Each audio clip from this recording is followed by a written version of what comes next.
Je voudrais remercier Laurence Bas, notre déléguée bénévole du Jura, qui s'est employée à organiser cette soirée de témoignages. Laurence, un très grand merci du soutien actif que vous apportez à notre œuvre, qui s'appuie beaucoup sur des bénévoles et l'engagement de chacun au service de l'Église. Père, nous sommes très honorés de vous accueillir. Donc, je veux rendre grâce pour votre vie, mon Père, pour tout ce que vous avez fait au service de l'Église.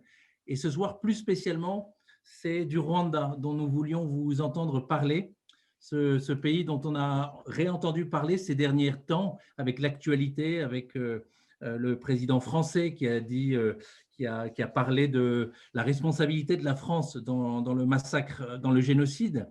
Mais il se trouve que quand on avait préparé cette conférence, le pays n'était pas encore d'actualité. Un petit mot sur le Rwanda. Donc, c'est un tout petit pays qu'on peut apercevoir sur la carte quasiment au centre de l'Afrique, qui est majoritairement chrétien, avec une forte proportion de catholiques, puis des protestants et des adventistes. Il y a, vous le savez, deux ethnies principales au Rwanda, les Hutus, qui représentent la majorité de la population, et les Tutsis. C'est un pays qui a été marqué au XXe siècle par la colonisation allemande, puis belge, et qui a acquis son indépendance en 1962. C'est un pays qui a été, bien sûr, hélas, terriblement marqué par les rivalités entre les Hutus et les Tutsis. Et en 1994, personne n'a oublié cette date, avril 1994, le génocide rwandais perpétré par les Hutus contre les Tutsis, qui a fait, on dit, entre 800 000 et 1 million de morts. Ce dont nous voulions que vous témoigniez, mon père, et c'est notre rôle à l'AED, c'est à la fois de dire la vérité de la situation et de la détresse des chrétiens partout dans le monde, et au Rwanda par exemple, mais aussi d'être témoin de leur espérance, de leur joie. C'est cette détresse et cette joie mêlée dont vous voulez nous parler et qui est au cœur de la mission de l'AED, dire la vérité des situations et ne sans jamais oublier l'espérance. Donc j'ai déjà trop parlé, mon père. Je suis, avec nos invités, très heureux de vous écouter et d'écouter votre témoignage de vie aux côtés de nos frères rwandais. Alors, je salue tous les auditeurs et je salue très spécialement l'AED, une des plus belles œuvres qui existent dans l'Église de Jésus. Depuis tant et tant d'années, j'ai pu participer et suivre d'abord dans les pays de l'Est de l'Europe, pendant la persécution communiste. Enfin bref, c'est une œuvre extraordinaire. Et ici, je vous remercie spécialement de ce que fait l'AED en ce moment au Rwanda. On vous en parlera plus loin. Alors, quand je suis parti pour l'Afrique en bateau, depuis Marseille jusqu'à Mombasa, 15 jours de bateau, et puis 15 jours d'autostop à travers les hauts plateaux du Kenya, les forêts tropicales du Luganda, j'arrive à la frontière du Rwanda, un peu épuisé, et voilà, coup de foudre, je tombe amoureux, follement amoureux d'une nation, non pas d'une fille individuellement, mais de tout un peuple. Voilà, je n'avais aucune envie de partir en Afrique, j'aurais plutôt rêvé des Indes, du Japon, je ne sais pas quoi. Et voilà que le Seigneur m'attendait au Rwanda, où je vais passer donc plus de 12 ans de ma vie et où j'ai eu la grâce de retourner tous les 2 ou 3 ans depuis. Et justement, il y a quelques mois, j'ai pu sortir mon livre « Rwanda au fond de l'enfer, le ciel ouvert », que je vais vous résumer un petit peu pour vous donner un peu d'appétit pour le lire. Voilà. Alors, d'abord, quelques mots de la géographie. On vient de le dire rapidement, mais je rajoute certains détails. Donc, elle se situe vraiment, ce petit point rouge que vous avez vu sur la carte, comme au cœur de toute l'Afrique subsaharienne, et c'est dans ce qu'on appelle le Great Rift en anglais, la grande cassure qui remonte à l'Éthiopie et qui a donné lieu à ces grands lacs qui se suivent, Victoria, Tanzania, Kivu, un des plus petits, mais c'est même une petite mer intérieure. Et il y a cette chaîne montagneuse euh, qu'on appelle vulgairement Congo-Nil aujourd'hui, parce que dans cette même chaîne montagneuse les sources du Nil qui font 6000 kilomètres jusqu'à Alexandrie, jusqu'en Méditerranée, et de l'autre côté, les sources du grand fleuve Congo qui va faire 2500 kilomètres pour arriver à l'Atlantique. Donc c'est assez extraordinaire, c'est une situation géographique inimaginable. Inimaginable. Et d'ailleurs, c'est sur cette crête Congo-Nil que mon évêque africain va me demander d'inaugurer un petit pèlerinage à Marianne, le premier pèlerinage à Marie de tout le diocèse, qui sera consacré à Notre-Dame de Banneux, à la Vierge des Pauvres. Et donc, il va construire une petite chapelle sur un petit sommet d'environ 2000 mètres, mais cette chaîne montagneuse va culminer avec les 7 grands volcans qui ferment le pays au nord, le Karisimbi, qui a souvent une petite calotte de neige sous l'équateur de la neige, il faut le faire, et l'autre, le Nyiragongo, et qui continue à érupter régulièrement. Et justement, il y a quelques jours, il y a quelques semaines, une nouvelle éruption absolument catastrophique, parce que alors avec un séisme qui a ouvert des poches de gaz sous terre, et donc ça fait des centaines de milliers de réfugiés, en grande partie au Rwanda, justement, à Busasamana, qui s'est mis à Nyundo, et il faut venir d'urgence à leur secours. C'est une situation catastrophique. Moi-même, j'ai pu voir 2 éruptions, mais qui étaient beaucoup moins graves. Donc un volcan qui la nuit, vous le voyez rougeoyer, et l'autre le matin, vous le voyez enneigé. C'est assez stupéfiant. Et le Rwanda, de sorte de haut plateau, qui moyenne, c'est 1800 mètres à peu près, et la latitude compense l'altitude, c'est-à-dire que la latitude, c'est presque sous l'équateur, juste en dessous, mais l'altitude, justement, donne une fraîcheur, ce qui fait que c'est un climat de printemps toute l'année, ce qui a beaucoup attiré et les Européens, un climat très, très, très, très, très agréable. Voilà, donc on a appelé le Rwanda, le pays aux 1000 collines, la petite Suisse d'Afrique, voilà, tout en collines, en lacs, en rivières, d'une beauté incroyable, incroyable, vraiment, un des plus beaux pays qu'on puisse imaginer au monde. Voilà. Et donc, je vais vivre sur cette crête Congo-Nil pendant 6 ans. On va aller dans une petite île du lac Kivu, où il n'y a jamais eu que des vaches, personne n'avait jamais habité là. Il y a une trentaine de petites îles, pas loin de l'immense île Idjoué, mais qui est déjà politiquement au Zaïre. Et donc, nous allons faire une petite fraternité monastique, vivant de la pêche en partie, avec les pygmées venant du Congo en pirogue la nuit, dans nos petites pirogues et nos petites lampes tempêtes pour attirer les poissons. Et puis, nous allons avoir, après, on va gagner notre vie en fabriquant des petits pains grâce à la farine que le Canada envoie au Rwanda. On ne pousse ni le blé, ni la vigne, ou à peine. Voilà, et donc, je vais avoir l'immense grâce de ma vie de partager la beauté de ce peuple et immergé dans ce pays pendant plus de 12 ans. J'aurais même, le président de la République va m'accorder seulement après 7 ans, au lieu des 10 ans requis, la nationalité rwandaise dont j'étais très très fier. Après la géographie, quelques petits mots de l'histoire pour comprendre justement tous les problèmes contemporains. Et donc, pendant des siècles, il va y avoir une relative paisible cohabitation entre cette population des Hutus qui arrivent du sud, les Bantous qui arrivent d'Afrique du Sud, et les Tutsis qui arrivent d'Éthiopie. Ils ont c'était le type physique éthiopien, d'ailleurs, en partie. Voilà, et les premiers cultivateurs, agriculture, et les seconds, pasteurs. Voilà, la richesse et les vaches, voilà. Et un royaume, une royauté avec un Mohammed, le roi, et la même culture pour tous, la même langue pour tous. La langue rwandaise est l'unique langue de toute l'Afrique subsaharienne parlée par, avec le Burundi qui est la langue seule, le pays frère, par quelques 20 millions de personnes, ce qui est unique.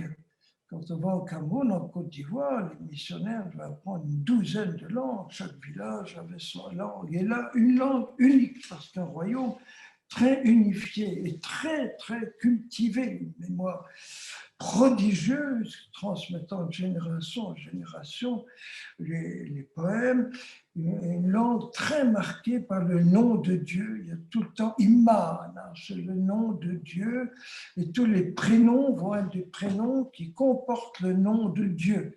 Moi-même, mes petits frères là-bas, à la fraternité, m'ont appelé Bonimana, je vois Dieu. Alors j'ai transféré ce nom trop beau à mon ange gardien, qui lui voit effectivement Dieu, mais j'avais tous ces noms, Bisimana, Habyalimana, etc.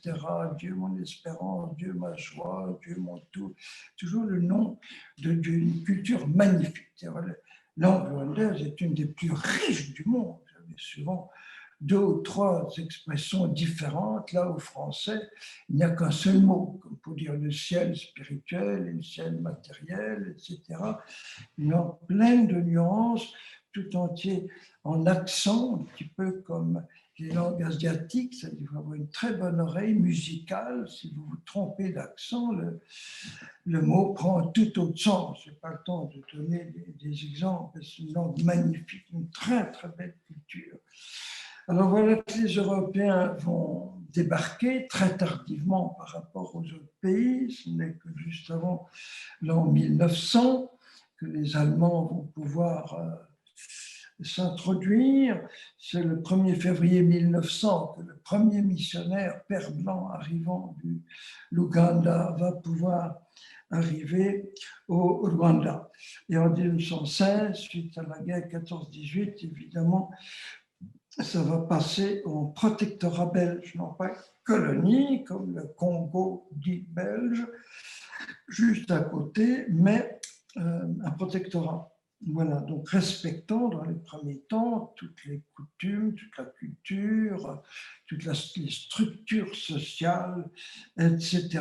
Et quand je suis arrivé au Rwanda, c'était en 1958, le premier geste que faisaient les évêques, c'était d'amener le nouveau prêtre qui débarquait à Nyanza, la capitale royale, pour saluer le roi. Donc j'ai eu la grande grâce de connaître le dernier roi régnant, Mutara III, dans sa résidence royale.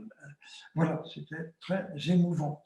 J'en sers aussi pour dire que j'ai été accueilli là-bas par le premier évêque africain de toute l'Afrique dite belge de l'époque, Monseigneur Ali Spikir Mohamed, qui a été devenu évêque en 1952. Voilà, donc c'était un grand événement.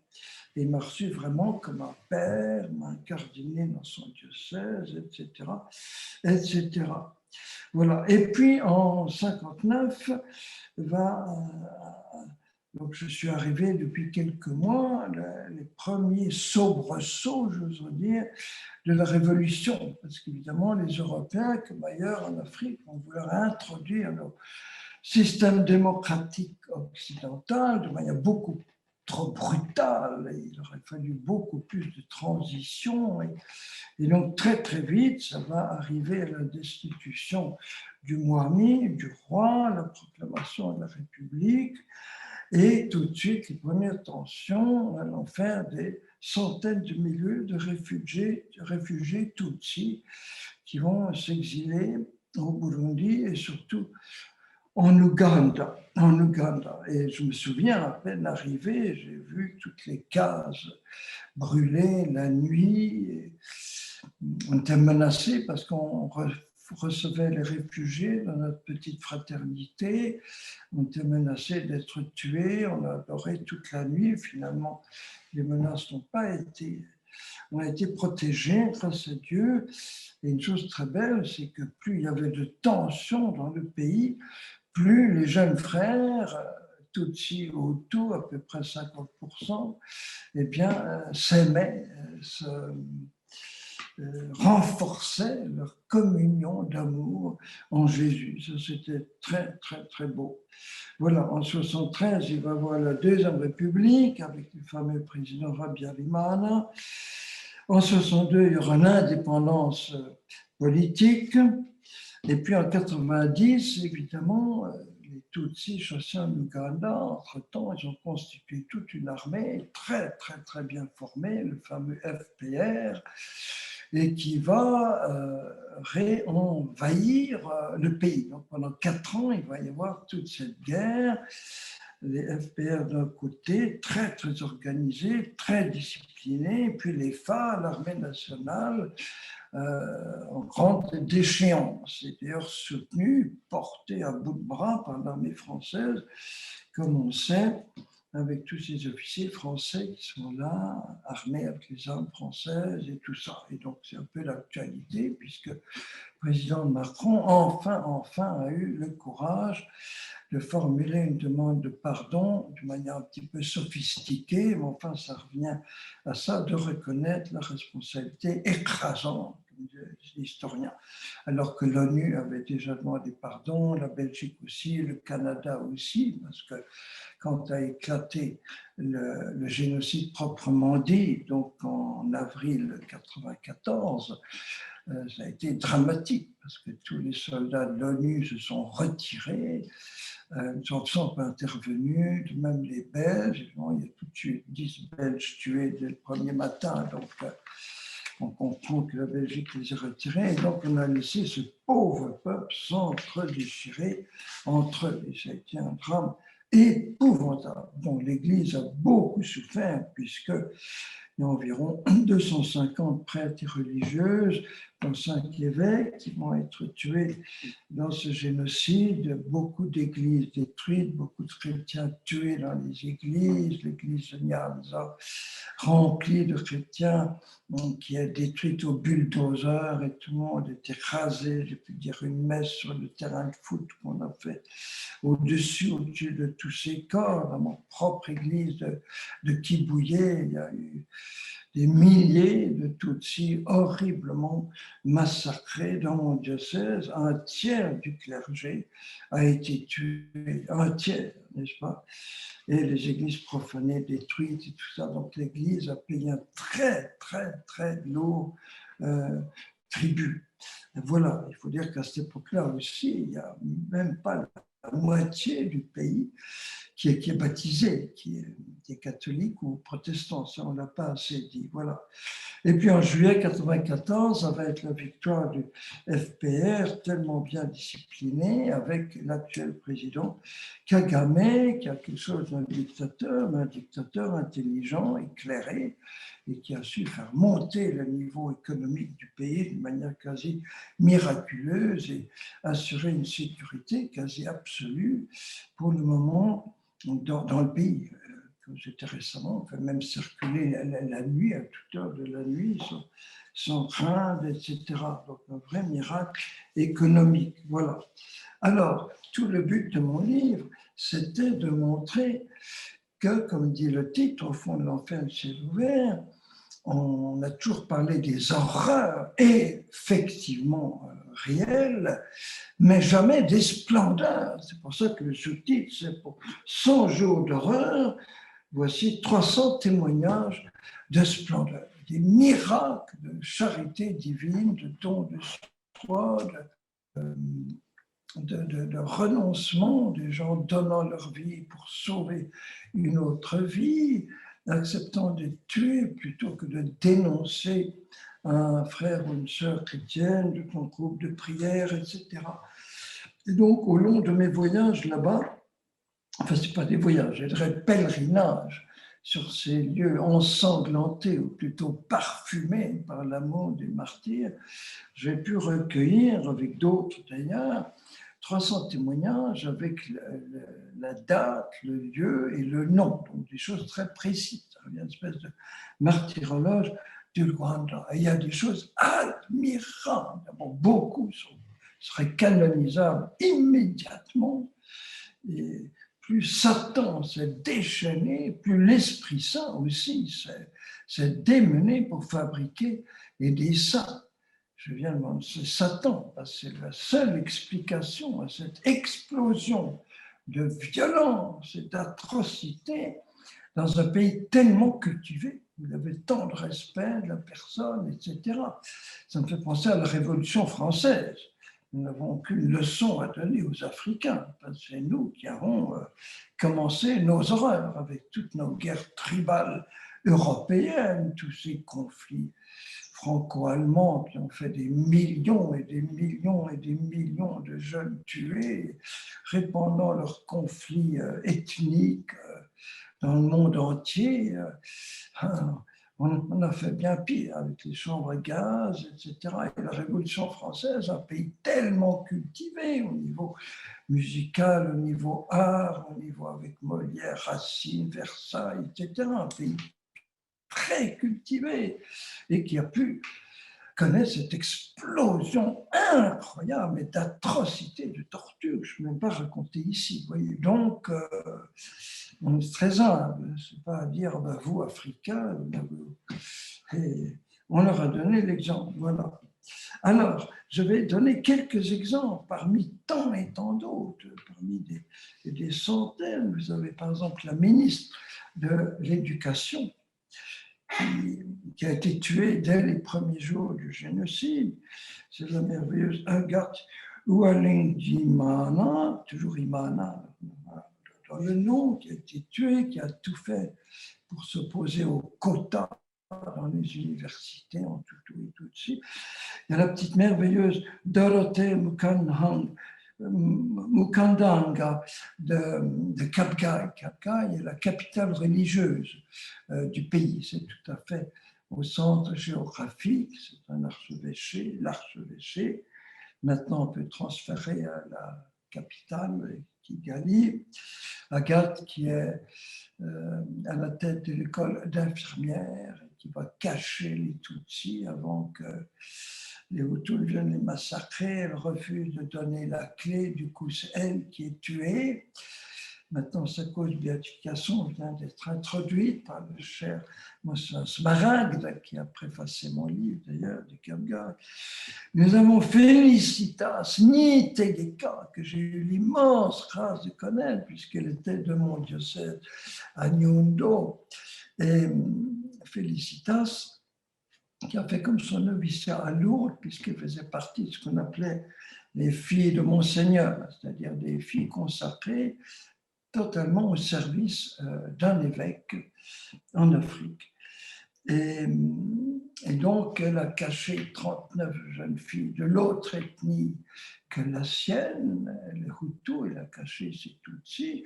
La nuit, quand il n'y a pas de lune, en rampant dans la rocaille, elle arrive à en faire passer aux Zaïre pour les sauver, mais elle n'arrive pas à les faire toutes, c'est très risqué. Il en reste 39 quand débarque l'armée, les phares, l'armée gouvernementale. On découvre ses filles dans la cave et on lui dit, toi tu as eu la chance, notre frère est colonel dans l'armée, voilà sa jeep, il t'attend à déjeuner. Pendant ce temps, on va zigouiller toutes ces bestioles que tu as eu la stupidité de protéger.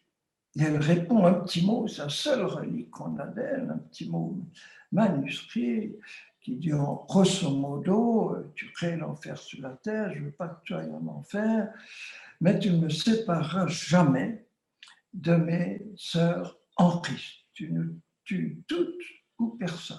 Voilà. Et 3 fois de suite, un émissaire vient la supplier d'aller chez son frère. 3 fois de suite, elle refuse. Elle se met à chanter dans le bus qui les entraîne devant la fosse commune qu'ils doivent d'abord creuser. Et en chantant les litanies de la Vierge, elles sont toutes tuées, une à une. Elle, la dernière. C'est magnifique, magnifique. Et ça, ce n'est pas un cas rare. Et là, sa cause de béatification traîne, on se demande pourquoi, mais le gouvernement l'a déjà reconnue comme héroïne nationale et elle a son monument dans le parc du génocide, si je puis dire, à la capitale, à Kigali. Donc elle est reconnue vraiment. Voilà, elle a librement donné sa vie pour essayer de protéger ou ne pas être séparée de ses sœurs en Christ. Vous avez aussi le fameux couple de Cyprien et d'Afrosa de Gamba qui ont lancé la communauté de l'Emmanuel au Rwanda, laquelle communauté a fait merveille pendant le génocide pour opérer des réconciliations, pour sauver des gens. Et encore maintenant, ça, oui, des plus pauvres, des enfants de la rue, une œuvre magnifique, vraiment divine. Et ce qui est très intéressant dans la cause, donc qui est déjà introduite, je peux témoigner dans le procès, c'est que Cyprien a été gravement infidèle à son épouse pendant 17 années. Il couchait avec les filles à droite et à gauche et elle ne cessait de prier, de jeûner pour sa conversion. Et un jour, il a une maladie mortelle. Il doit prendre l'avion d'urgence pour Bruxelles pour être soigné. Il est ministre du Tourisme à cette époque-là. Et grâce à cette maladie mortelle, tout à coup, il comprend qu'il est complètement infidèle. Il ne veut pas aller en enfer et tout ça. Elle se réconcilie avec son épouse, ils vont vivre comme deux amoureux, main dans la main tout le temps. Ils vont venir à Paris-Moyal. Je les ai entendus faire un super enseignement sur la confiance. Et en fait, il va être un des premiers tués sur la liste noire du gouvernement. Et il téléphone à Abidjan, à Paris, à l'Emmanuel, en disant dans 5 heures, nous allons voir Jésus, dans 4 heures, dans 3 heures, parce qu'ils entendaient les soldats qui approchaient. Il ne fait pas fuir, parce que déjà tout le quartier était. Voilà. Et la veille au soir, il a convoqué tous les membres de l'Emmanuel, un jour de semaine, et leur a parlé jusqu'à minuit ou presque, leur enseignant son dernier chant. C'est un grand compositeur, on le chante dans toutes les paroisses du Rwanda, un chant magnifique, je dirais en dansant au ciel, et il se fâche, mais on ne chante pas ce chant comme vous le chantez, vous dites d'enterrement, mais allez, on allait au ciel, mais quel bonheur, quelle joie, danser de joie. Et les membres disant, mais qu'est-ce qu'ils nous gardent toutes ces heures, nous sommes épuisés, un travail demain, il aurait bien pu attendre dimanche. Et alors le lendemain, ils ont compris. Voilà, Cyprien, de très très beau couple, donc tués avec plusieurs de leurs enfants dans leur petite chapelle où ils avaient le très saint sacrement et j'ai pu aller célébrer juste après. J'ai vu la première balle était pour le tabernacle, toujours quand on attaquait dans les églises. Même la première balle, si on n'avait qu'une balle au lieu de 2, qu'il fallait choisir entre tuer un petit garçon et une petite fille, il fallait tuer la petite fille, parce que la femme est mère de la vie. Et donc c'est le combat du serpent contre la femme, contre Marie. Voilà, pour dire que c'était satanique. J'ai aussi connu Georges Gachaudy, un merveilleux franciscain, qui avait pardonné à tous ceux qui avaient exterminé sa famille, qui va être à son tour tué tout près de Butare, la grande ville universitaire du Rwanda. Parmi les prêtres aussi, vous savez, tous ces prêtres rwandais, certains qui ont voulu confesser jusqu'au bout, et chaque minute qui passait, ils risquaient d'être tués. Ils ont effectivement été tués, des prêtres qui ont refusé de quitter leur peuple, qui ont été enfermés dans leur église paroissiale, continuant à célébrer et à confesser, qui ont été tués au milieu d'eux. Vous avez les prêtres non rwandais, mon ami Paul Kezel de Belgique, qui a refusé de quitter sa paroisse quand l'ambassadeur Belgique a envoyé sa voiture pour l'évacuer. Dans l'autre cas, c'est un prêtre polonais. Alors l'ambassade de Pologne envoie une voiture l'évacuer. Et il dit, attendez, je vais d'abord demander conseil. Il va à la chapelle, il s'agenouille, il ouvre la parole de Dieu et il voit le mercenaire s'enfuir, il abandonne son troupeau. Dites à monsieur l'ambassadeur, je reste avec mon peuple. Et vous en avez plusieurs comme ça, Michel Dzieci, Wieku, Kulic, croate, de la Caritas, une faisant totalement dévoué pour les pauvres, tués à son tour, des vrais martyrs, des canonisables. Et je voudrais rajouter ici tout de suite un des plus beaux cas, il est moins connu, alors c'est au Burundi, mais au Burundi c'est le même problème ethnique aussi en Tutsi et Hutu, mais un peu à l'envers qu'au Rwanda, dans l'autre sens. Et c'est dans ce petit village de Buta, tout à fait au sud, près de la Tanzanie, c'est un petit séminaire où les séminaristes vont être attaqués par les assaillants avec un canon sur la colline, et puis 2000 assaillants arrivant à 5 heures du matin, pénétrant dans les dortoirs, donnant l'ordre formel, les Hutus à droite, les Tutsis à gauche, si vous obéissez, seulement la moitié d'entre vous seront tués, l'autre moitié sera sauvée, parce qu'ils étaient défectés dans l'école. Eh bien, pas un seul n'a accepté d'être séparé de ses frères. Ils ont répondu, nous sommes tous enfants de Dieu, nous sommes tous frères, nous sommes tous burundais. Vous ne nous séparez jamais, aucun, alors que la moitié pouvait être sauvée. L'héroïsme, à l'état pur, à l'état pur. Ils ont tous été massacrés horriblement pendant des heures. J'ai vu trop des balles dans les briques, parce que c'est toujours le dortoir des actuels petits séminaristes, collégiens. J'ai entendu longuement le cher père Zacharie, qui était leur supérieur, qui n'a rien pu le protéger. On l'avait enfermé derrière des plaques d'acier. Il a maintenant fondé un petit monastère pour que ce lieu devienne vraiment un lieu de pèlerinage, vous voyez. Et une centaine ont été gravement, 40 tués, une centaine gravement blessés qui ont sauté par les fenêtres, on a tiré dessus. Ils ont donné un exemple admirable de solidarité mutuelle dans les hôpitaux pendant une année. Ça a bouleversé et les adultes. Donc, je suis allé plus souvent en pèlerinage sur ce lieu saint. Mais c'est pas seulement à Bhutan. Il y a eu au Rwanda, à Kisenyi, à Nyange, à Kibuye, dans des écoles primaires ou collégiens, où tous ont refusé d'être séparés par ethnie, ont été tués, 12 à la fois ici, 18 là, avec leur professeur, leur institutrice. Voilà, c'est admirable. La force de l'Esprit Saint éclatante dans cette fragilité, ce bouleversant. Puis alors après le génocide, il y a eu les pardons, payés aux 1000 collines, mais aux 100 000 pardons.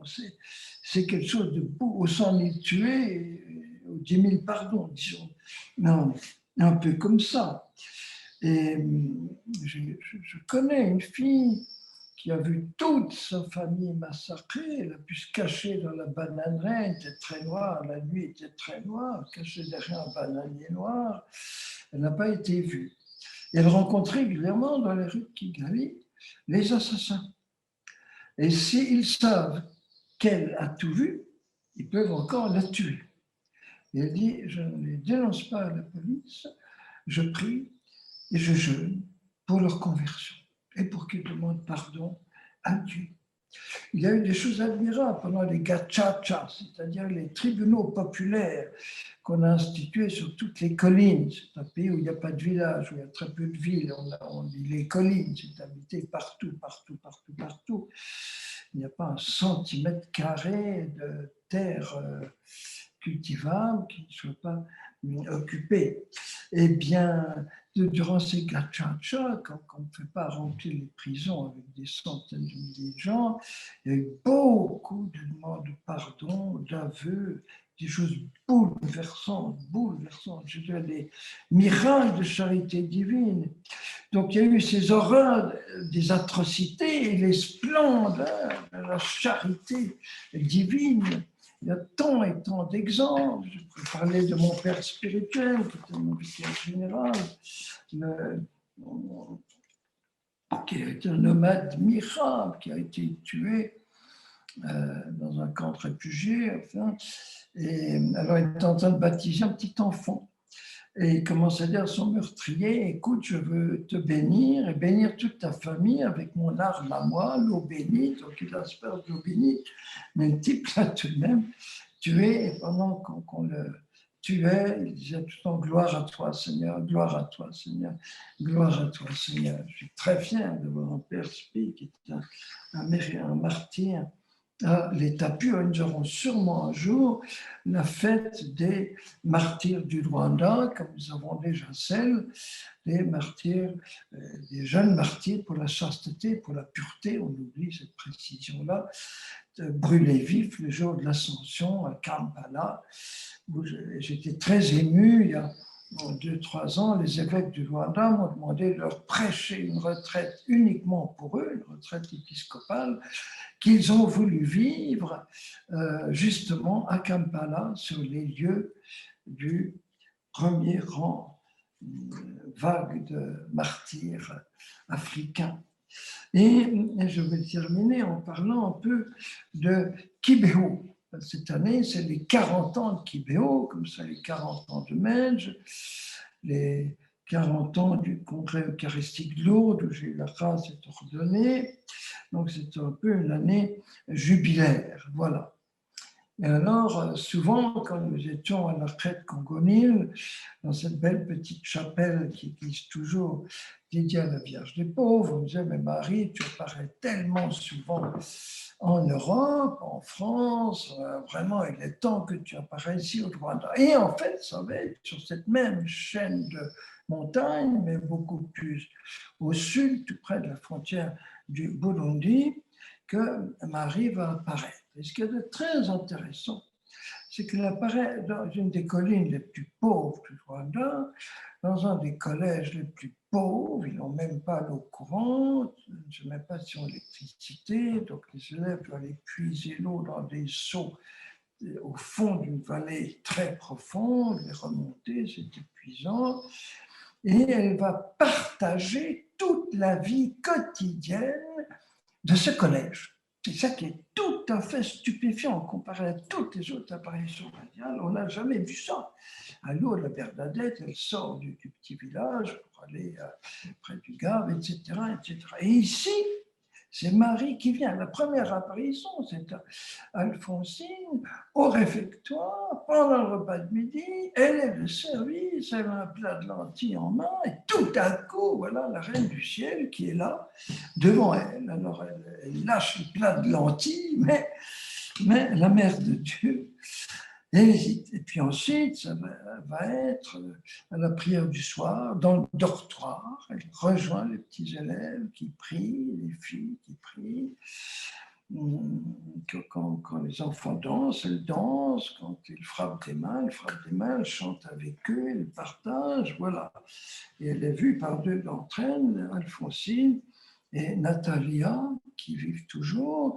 Et puis la plus opposée, qui se moquait d'elle, qui était déchaînée contre ces deux folles, Marie-Claire, qui, à son tour, la voit. Alors là, tout le monde a cru dans l'authenticité. Si même Marie-Claire a vu Marie, etc. Et pour Marie-Claire, elle sera tuée dans le génocide. Voilà. Et alors l'évêque est très très touché, c'est mon cher Monsieur Gahamani, que j'ai la grande grâce de connaître, un homme admirable. Il dit, mais je suis triste parce que Marie apparaît dans un dortoir la nuit, alors je ne peux pas envoyer les garçons pour profiter des rares apparitions. Alors le lendemain, Nathalie me le confie, parce que j'ai passé 15 jours à ce moment-là avec elle. Je vais la voir chaque soir dans le dortoir où il était malade. Et Nathalie m'a dit, j'ai dit ça à Marie, qui a dit, du coup, je vais apparaître maintenant chaque samedi à 15 heures sur le terrain de foot du collège, et non plus la nuit dans un dortoir.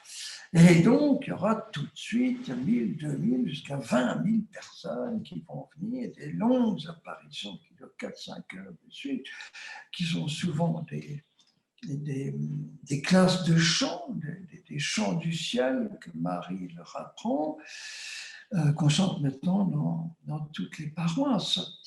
Et c'est très, très, très, très émouvant. Et Marie refait faire des gestes qu'on avait oubliés, l'eau bénite, prier sur les malades en imposant la parole de Dieu, en imposant la Bible sur la tête, comme on fait pour les évêques à l'ordination, des vieux rites, remontant au Moyen-Âge d'ailleurs.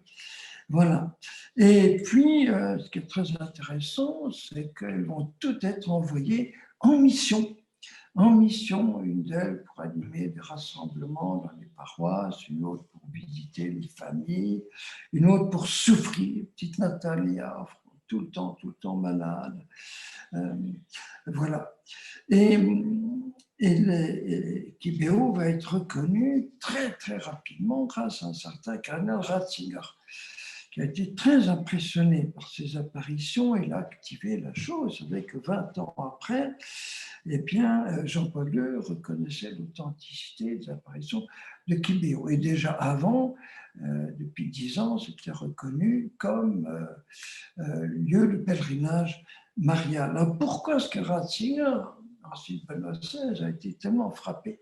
C'est entre autres à cause de la terrible apparition du 15 août 82, si je me trompe, où on s'attendait à une apparition très joyeuse, c'est la fête de Marie, et pas du tout. On voit les pauvres voyantes éclater en larmes, un visage décomposé, et ils ont vu qu'en vidéo, comme à la télé, toutes les horreurs qui allaient se réaliser 10 ans après, dans tous les détails, les cadavres jetés dans les rivières, etc., les gens tués à la machette. Et elle pleure. Alors, on dit à ce moment-là, Marie leur a montré le génocide du Cambodge. Mais elle disait, mais non, c'était des Africains, c'était des Banyarwanda qu'on a vus, j'ai reconnu la rivière d'Iragongo, etc., etc. Et 10 ans après, voilà, parce que Marie a tout fait pour éviter. Alors, ce qu'il faut dire, ça c'est très beau, c'est que toutes les paroisses qui se sont ouvertes très vite à Kibéo, qui ont vraiment cru l'authenticité, qui sont partis en pèlerinage, surtout le 28 novembre, date de la première apparition, faisant plusieurs jours à pied à travers monts et collines pour passer toute la nuit avant. C'est dans ces paroisses qu'on a chanté les chants que Marie apprenait, et c'est dans ces paroisses apparemment qu'il y a eu le moins de reniement ou de massacres opérés par des chrétiens. C'est là où il y a eu le plus d'actes d'héroïsme dont je parlais tout à l'heure. Comme si Marie, à Béthanie, préparant Jésus à sa passion, préparait le peuple à cette terrible passion. Je pense à la paroisse de Rango, tenue par un merveilleux prêtre polonais, où il y a eu des miracles de protection. Il y a eu un très beau miracle. C'est un couple avec 2 enfants qu'on va assassiner, et ils disent, mais permettez-nous de prier avant. Laissez-nous quelques minutes de prière, vous nous tuerez après. Et qu'est-ce qu'ils font comme prière? Ils chantent le Magnificat. Imaginez, juste au moment d'être tués, chanter le Magnificat. Et on les a tués. Eh bien, le curé m'a raconté que 6 mois après, on a retrouvé leur corps complètement intact. Un vrai miracle, voyez. Et donc, pour dire comment Marie à Kibéo a tout fait pour éviter ce massacre. Il y a parlé tant et tant de fois de l'amour mutuel, des réconciliations, des pardons urgents, mais le peuple dans son ensemble, et encore moins les gouvernants de l'époque, ne l'ont écouté. Et donc le drame est arrivé. Marie sanglotait en parlant. Mais aussi, grâce à Kibéo, il y a eu tous ces miracles. Vous voyez. Alors je dis tout ça, vous aurez beaucoup d'autres exemples dans mon petit livre. C'est une terre parfumée par l'amour, par la charité divine qui se manifestait de manière bouleversante dans ce pays. Et quand j'y retourne maintenant, je suis bouleversé. Ce peuple aurait très bien pu se révolter contre Dieu en disant « Mais tu as tout de même permis ces horreurs épouvantables, donc tu n'existes pas, ou bien tu es un Staline cruel et cynique. » Eh bien, le peuple s'est pas révolté, un petit peu comme en Haïti, suite au terrible tremblement de terre, où il a tellement aidé d'ailleurs.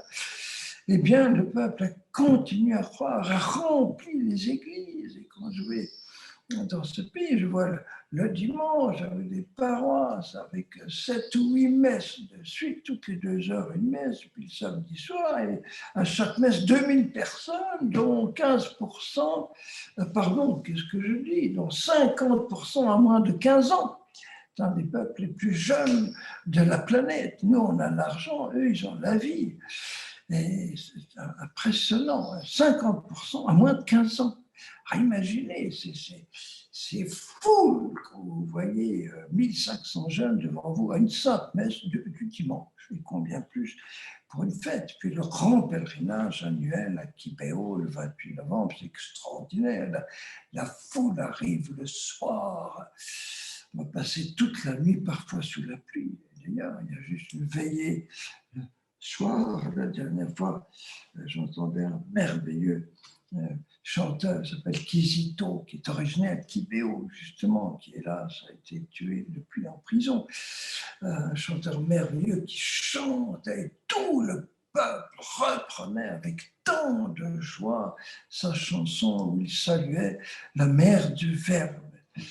Nina Wajambo, c'est le nom merveilleux et tout à fait sidérant que Marie s'est donné. J'ai l'immense grâce de revoir régulièrement et la petite Natalia qui est tellement humble, perdue au milieu des pèlerins. Tout le monde sait que c'est elle, on respecte une totale discrétion, d'une humilité bouleversante. Et puis Alphonsine, la première, qui est rentrée dans une communauté monastique de solitude et de silence. Je voudrais terminer par une précision que m'a dit Alphonsine. Il y a un moment où Marie va employer le mot de urwobo, qui pourrait se traduire par précipice ou gouffre, en disant l'humanité se précipite vers un précipice, c'est le cas de le dire, et je fais tout pour l'arrêter dans sa course vers la mort, je fais tout pour l'arrêter, mais cette course vers le gouffre continue. Voilà, je vais l'arracher au gouffre. Et Alphonsine m'a prédit, là, Marie ne parle pas du génocide, elle en a parlé ailleurs, mais pas là. Là, elle parle de toutes les déshumanisations qui se passent aujourd'hui, avec le gender, avec tout ce que vous savez sur l'embryon qui n'a plus aucune protection, sur les chimères et tout. On a perdu le bon sens puisque c'est un homme, une femme. Et donc ce gouffre dont elle parle, c'est actuel. Et voilà, ça montre l'actualité de Kibéo. C'est bouleversant. C'est des apparitions qu'il faut beaucoup faire connaître, surtout auprès des jeunes. Parce que c'est avec non pas des enfants, comme dans beaucoup d'apparitions, mais comme à Menge, avec des grands ados. Ils ont 14, 15, 16 ans. C'est très important. Ils partageant la vie dans une école, vivant au milieu des jeunes. Marie au courant de tout. Elle va un jour dire, je crois à Alphonsine ou Nathalie, occupe-toi spécialement de tel élève, elle vient de tomber enceinte, elle ne sait pas encore, fait tout pour qu'elle garde son enfant, etc. On voit Marie au courant, mais de tout ce qui nous touche, c'est quelque chose de tellement bouleversant. et je suis heureux de vous partager tout cela en espérant que beaucoup pourront un jour aller en pèlerinage à Kibeho. C'est très, très émouvant. Donc, c'est une terre mariale et c'est Marie qui pense toutes les plaies, toutes les blessures encore très vives. Ce génocide, c'est encore tout récent. Il faudra de longues années pour que tout soit cicatrisé. Mais le peuple a assez de ressorts et Marie est assez présente au milieu d'eux pour qu'on y arrive. Amen. Amen. Alors, je crois que le temps est passé. Merci. Il est passé très vite, Père. Merci Mais infiniment. oui, mais oui. Magnifique témoignage. Voilà. Magnifique témoignage, mon Je Père. salue Brigitte, Françoise, Marraine, tous les noms que je vois là qui apparaissent, Anne, de France, voilà, Framboise, voilà. Et soyez bénis pour votre beau travail et tout ce que vous faites actuellement au Rwanda, surtout très précisément suite à l'éruption du Nyiragongo. Voilà, et je vais vous donner la bénédiction en Kinyarwanda. Nos amis ont quelques questions à vous poser. Est-ce que vous avez quelques minutes pour répondre? Ah oui, d'accord, oui, oui. C'est Si vous avez des... Marie-Laure qui recueille les questions, chers amis, sur le côté de la conférence. Oui, Vous pouvez très les bien. poser à Marie-Laure qui va les transmettre au Père Daniel Ange. Marie-Laure, je vous laisse poser les premières questions suite à la magnifique intervention du Père. Dites-nous, Marie-Laure. Et merci beaucoup, mon père, d'abord. Donc, on a une première question de Jean-François qui demande de quelle religion sont les Hutus et les Tutsis. Ben, il n'y a aucune différence de religion. Les 60% sont catholiques, 10% protestants ou adventistes, et le reste encore païens, mais avec une culture très, très religieuse. Il n'y a pas de clivage religieux correspondant au clivage ethnique. Vous voyez? Il y a une précision que je n'ai pas donnée, mais ce qui compliquait beaucoup pendant le génocide, c'est qu'un vrai Tutsi, tu le reconnais à 300 mètres de distance, parce qu'il est plus grand que les Hutus, il a un visage, un profil éthiopien très marqué, et donc tu ne peux pas cacher ton ethnie, sauf ceux qui sont issus de mariages mixtes sur plusieurs générations. Du coup, ça ne se voit plus tellement. Et donc, ça compliquait beaucoup, ou plutôt, ça simplifiait beaucoup, hélas, le génocide. Voilà. D'accord, merci beaucoup. Et on a une autre question de Isabelle qui dit pensez-vous qu'un génocide comme celui de 1994 soit encore possible au Rwanda? La tension et la haine entre les deux ethnies existent-elles toujours?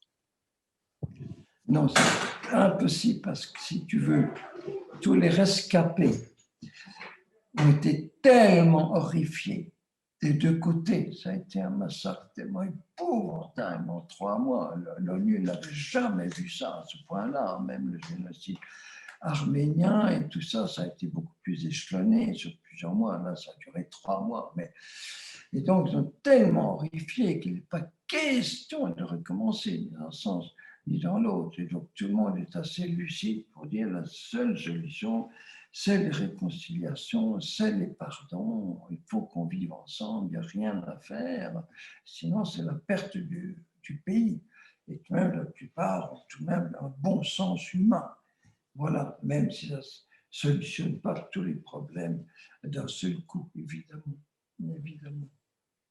D'autres questions? Oui, donc Jean-François réagit à votre réponse en disant qu'il s'agit donc d'un génocide entre chrétiens. Alors, d'abord, il faut préciser que ce n'est pas forcément entre chrétiens, parce qu'à cette époque-là, c'était à peine 50% qui étaient chrétiens. Ça n'a pas été assez souligné. Donc, 50% seraient des païens. Et de fait, il y a des chrétiens qui ont chuté. Mais il faut comprendre que c'est une telle cyclone de terreur qui s'empare de vous. C'est inexplicable humainement. C'est vraiment satanique. Il n'y a pas d'autres mots. Et les gens étaient terrorisés parce que les radios mille collines et tout ça, tous les génocidaires répandaient partout. Dites, si vous ne tuez pas tous les Tutsis autour de vous, c'est vous qui allez être tués par eux. Donc, tuez-les vite avant que vous soyez tués. Donc, il y avait un tel climat de terreur qu'on perdait la tête, on faisait n'importe quoi. Mais c'est, comme je disais tout à l'heure, c'est ce qu'on a vu à la Révolution française, c'est ce qu'on a vu à la Révolution marxiste. Ah, c'est épouvantable! À Saint-Pétersbourg, à Leningrad, en 1917, les massacres, c'est épouvantable dans un pays, la Russie, tellement cultivé, tellement chrétien depuis 1000 ans. Et donc, c'est une leçon pour nous.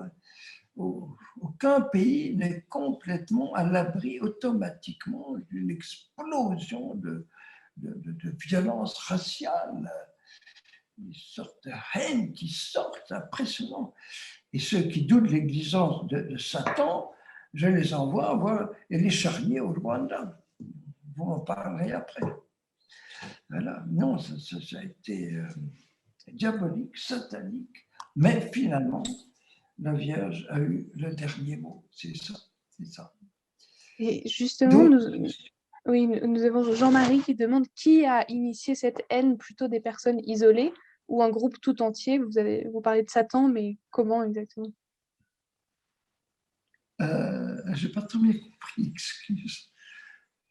Donc la question, c'est de savoir qui a initié la haine qui a conduit au génocide, plutôt des personnes isolées ou un groupe tout entier. Et ben là, il y a un phénomène de groupe a beaucoup joué. Un phénomène de groupe, c'est sûr. Et en plus, il faut dire que c'est une population qui vit une promiscuité incroyable. Il n'y a presque plus de terre arable. C'est pour ça que le gouvernement officiel d'Abiyarimana redoutait d'avoir des dizaines et des dizaines de milliers de Tutsis revenant en disant mais il n'y a plus de terre disponible, où est-ce qu'ils vont aller? Et ça, c'est un réel problème. C'est la surpopulation extrême pour un tout petit pays où, à cause de l'érosion, il y a des collines entières qui ne sont plus cultivables. Alors, on lutte beaucoup contre l'érosion avec les strates, etc. Mais c'est un pays qui n'a aucune mine, aucune ressource, sinon humanitaire et diplomatique. Donc maintenant, on encourage beaucoup de tourisme, on organise beaucoup de conférences internationales à Kigali, parce que c'est un bon climat, qu'il y a une sécurité totale.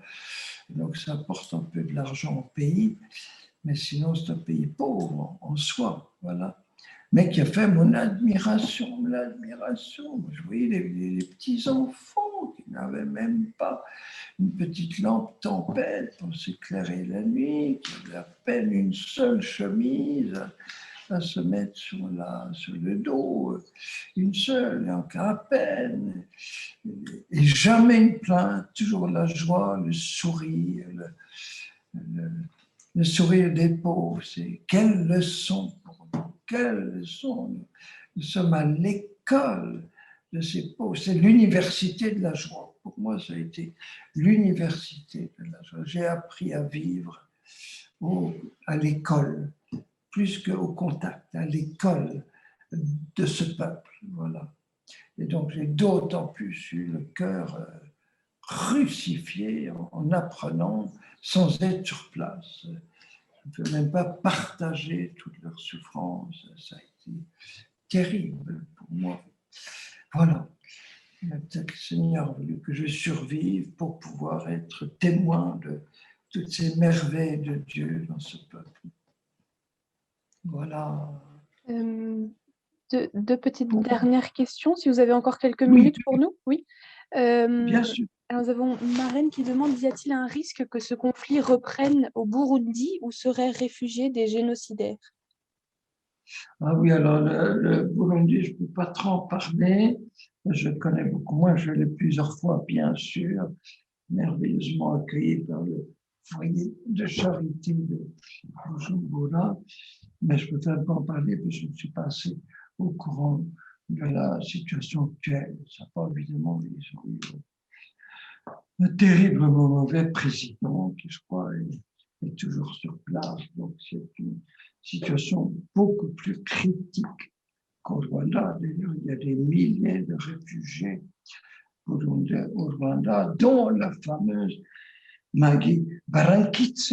Vous avez tous entendu parler d'elle. Il y a un très beau livre de témoignages qui s'appelle La maman aux 10 000 enfants. Je vais vous terminer avec une très belle anecdote qu'elle nous a racontée au Congrès eucharistique de Québec. Je souligne que le Congrès eucharistique prochain sera à Budapest, du 5 au 14 septembre. Et donc, à Québec, elle nous a raconté ceci. Elle est un jour arrêtée par un jeune de 14 ans qui lui dit, voilà, je vais te tuer, mais moi je tue les personnes quand elles sont à genoux. Donc tu te mets à genoux et je te tue. Et alors elle répond, mais écoute, moi je me mets à genoux que devant Dieu, que devant le Seigneur, tu n'es pas Dieu, donc je ne m'agenouille pas. Et elle voit à son cou un rosaire. Elle dit, qu'est-ce que tu portes là? Elle dit, oh, ben, c'est un cri, un porte-bonheur que j'ai trouvé au cou d'une personne que j'ai tuée. Alors elle dit, écoute, avant de me tuer, je vais t'expliquer ton cri. Alors évidemment, elle fait toute une catéchèse rapide, Jésus, Marie, puis elle dit, écoute, maintenant, la dernière chose, pour que tu comprennes vraiment, nous allons dire ensemble le rosaire, et tu me tues après. Voilà. Et du coup, on se met tous les deux à genoux. Tous les deux se mettent à genoux, prient le rosaire, et évidemment, pendant le rosaire, la reine du ciel touche le cœur du jeune assassin, et voilà que le pseudo-meurtrier devient son chauffeur.